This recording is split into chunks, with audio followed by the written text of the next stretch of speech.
Çfarë po ndodh konkretisht në Ministrinë e Kulturës dhe me ekspertat të cilët janë të varur nga kjo ministrinë, e të cilët funksionojnë dhe punojnë në kuadër të instituteve të caktuara, krejt këto të t'i flasim me zotrin Enver Rexha.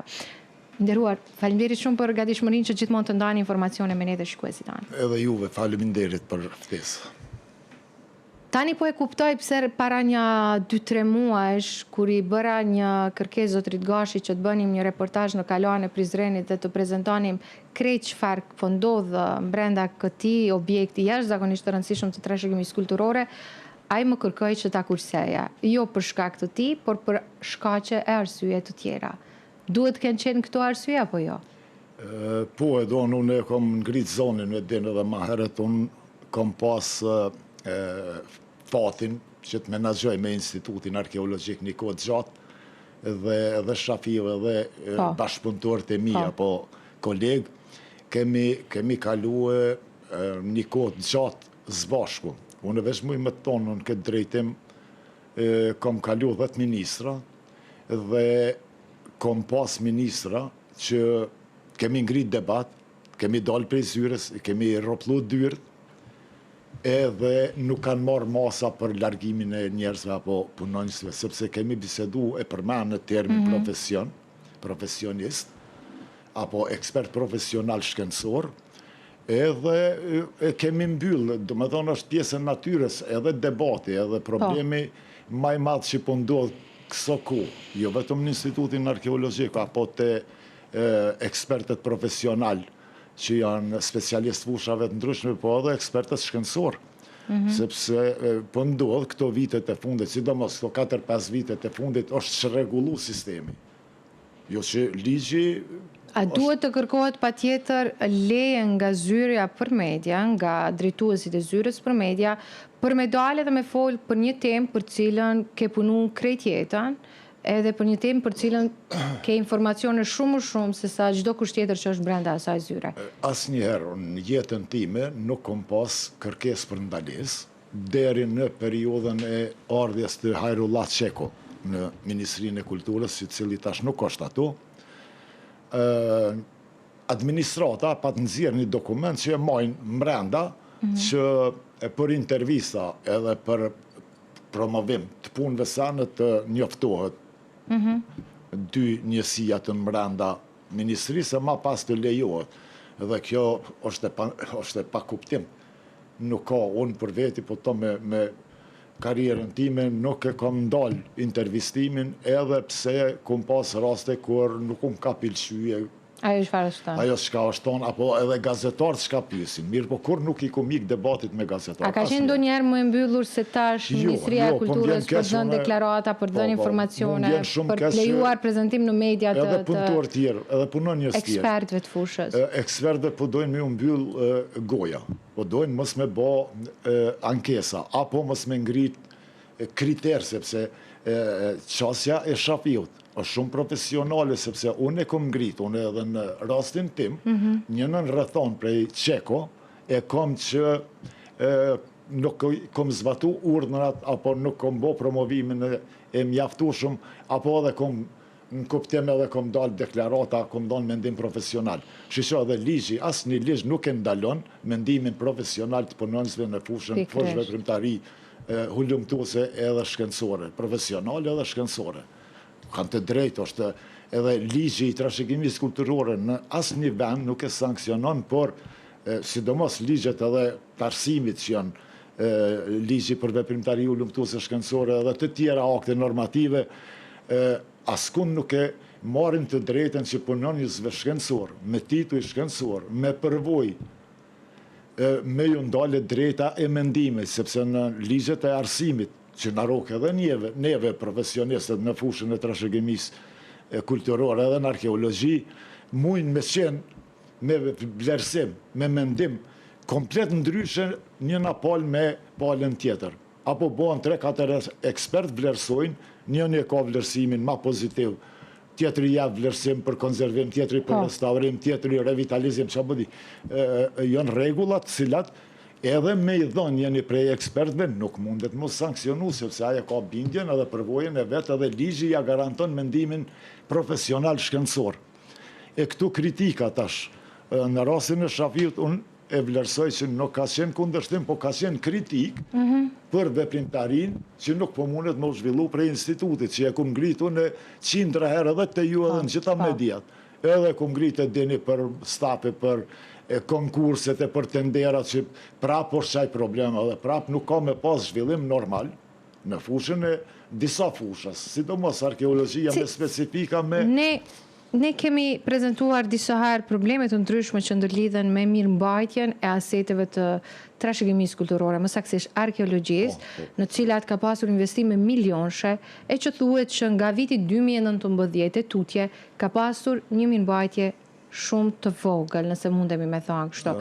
Cila është gjendja e trashëgimisë, cila është gjendja e këtyre monumenteve në kohën që ne po flasim, në ditët e sotme? Unë mora shembull Kalane Novobërdës, që është pranë shëmbjes totale të mureve të saj gjigante, që mundet me pas pasoja, sepse aty edhe vizitorët shkojnë. Po, unë jam edhe në këtë rrethon, jam prej Qekos i akuzuar, kënë se s'kemi marrë masa sa duhet, pikrisht edhe për Novobërdën, por edhe për tjerat, gjendja për fat të kesh nuk është e mirë, pjesërisht e mbajmë Ulpianën, pjesërisht, se kemi edhe mirëmbajtës edhe roje, edhe e Kalane Prizreni. Por besoni, merë një fotografit, mos të më besojnë mua askush, merë një fotot cilat i kemi publiku, edhe mediat i kanë publiku, edhe shishon e gjendjen 2019-16 e kemi shpall park arkeologjik, edhe shishon e gjendjen sot. Disa prej aty në ndërhyrje që i kemi po atëherë, o shpall park arkeologjik, i jenë zhbo, sepse nuk ka pas mundësi më mirëmbajt, më reinvestu. Edhe pjesërisht këto qëndrojnë, edhe Kaloja Prizrenit e ka arrojnë mirëmbajtjen. Mirë po është një problem ligjor cilën e kom ngritë edhe atu kom rrethon akuzusin nga Ministri Qeko, që nuk kemi marrë masa në mbrojtjen e monumenteve cilat janë në mbrojtjet përhershme, se ti edhin që kemi përkohshmet përhershme.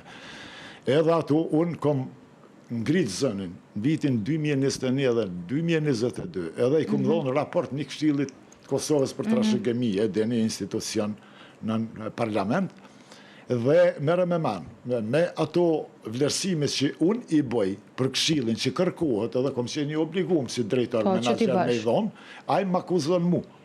Kështu që edhe akuzat nuk i kanë të bazume, edhe nuk din me bo, edhe nuk dhonë mjetë me punu në teren, edhe është ngulfat. Çfarë thonë kolegët, drejtorit të cilëve ke qenë për vite të tëra, për krejt këto çfarë po ndodh brenda Ministrisë së Kulturës dhe këto të themi masat rigoroze që po ndërmerren, që ata të japin mendimet dhe vlerësimet e tyre profesionale për fushën të cilat ju e thatë më parë u garantohen me ligj. E donë, po ndodh një çështje me të vërtetë se disa edhe prej shokëve, kolegëve, edhe punonjës, edhe mësimdhënës profesor në universitet ku jam edhe unë, po thojnë, mos e ngrit zonin se nuk është koha. Nuk e kom ndërmend me ndalë zonin se jom shkollu, edhe këtë pozite kom marrë me shkollimin tim edhe pas një intervenim njët.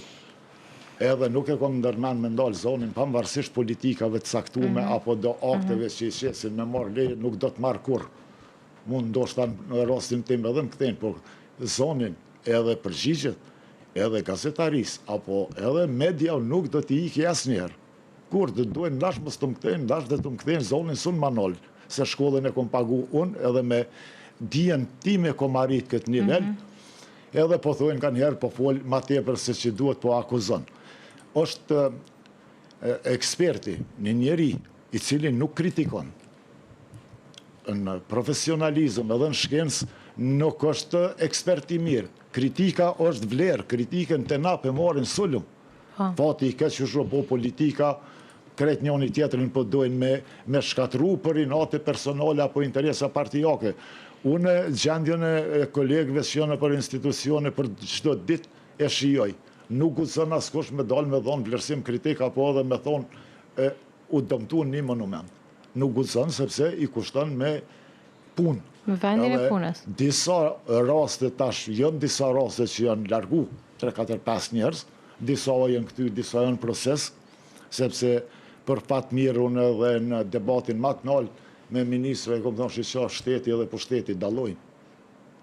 shteti, është ligji, janë institucionet e pavarura tjera dhe besoj plotësisht në institucione, apo shteti është vjen një politike keq përdorur gjatë Kretë kjo çfarë po ndodh brenda institucionit të më të lartë të kulturës, kretë kjo çfarë po ndodh me qasjen që thuhet se është ndaj ekspertëve të fushës, mbi të gjitha ka një ndikim të drejtë për drejtë në gjendjen e objekteve dhe të aseteve të tjera të trashëgimisë kulturore, apo jo? Ta përmenda, na mojnë vetëm prej objekteve apo monumenteve, lokaliteteve që janë mbrojtje të përhershme, që janë mbi 80, arkeologjike në 7-18, ne mirëmbajmë vetëm 2. Me ligj jemi të obliguar të mbajmë gjitha e donë. Po flas për arkeologji, mbi 18.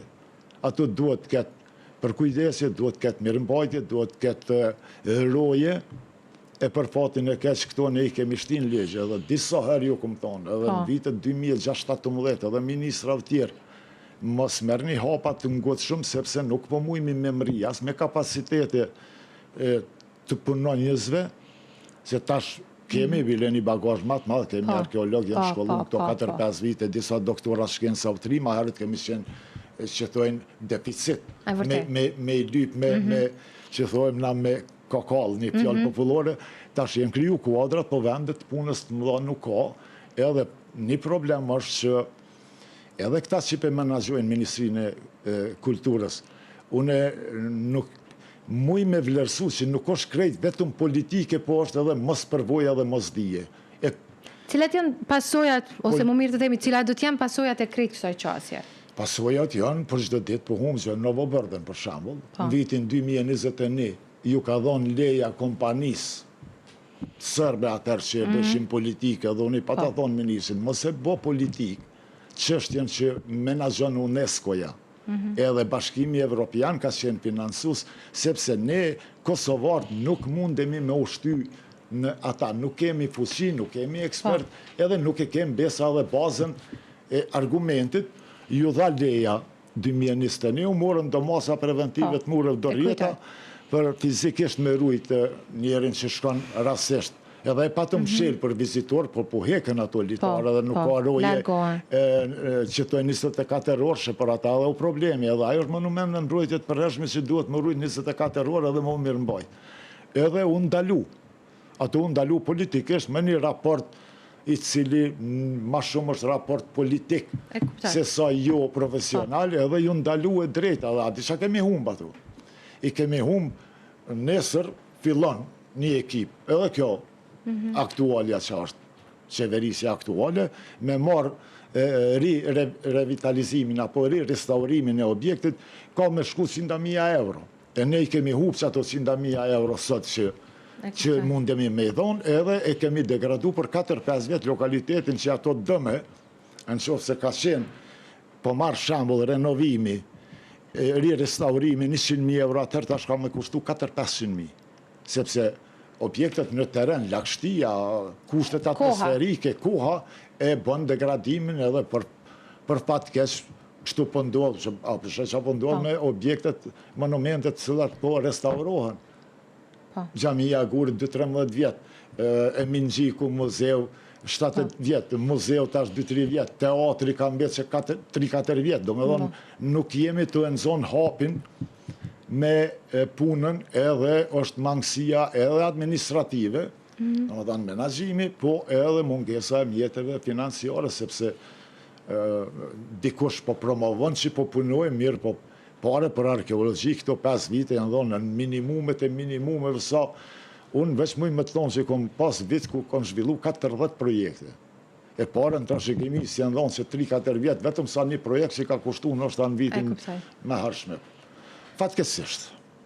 Ka edhe shumë e shumë çështje për cilat do të flasim në një tjetër takim. Unë të falenderoj shumë për kohën dhe për gatishmërinë tënde që gjithmonë të ndash informacionet me ne. Do t'jem prezent.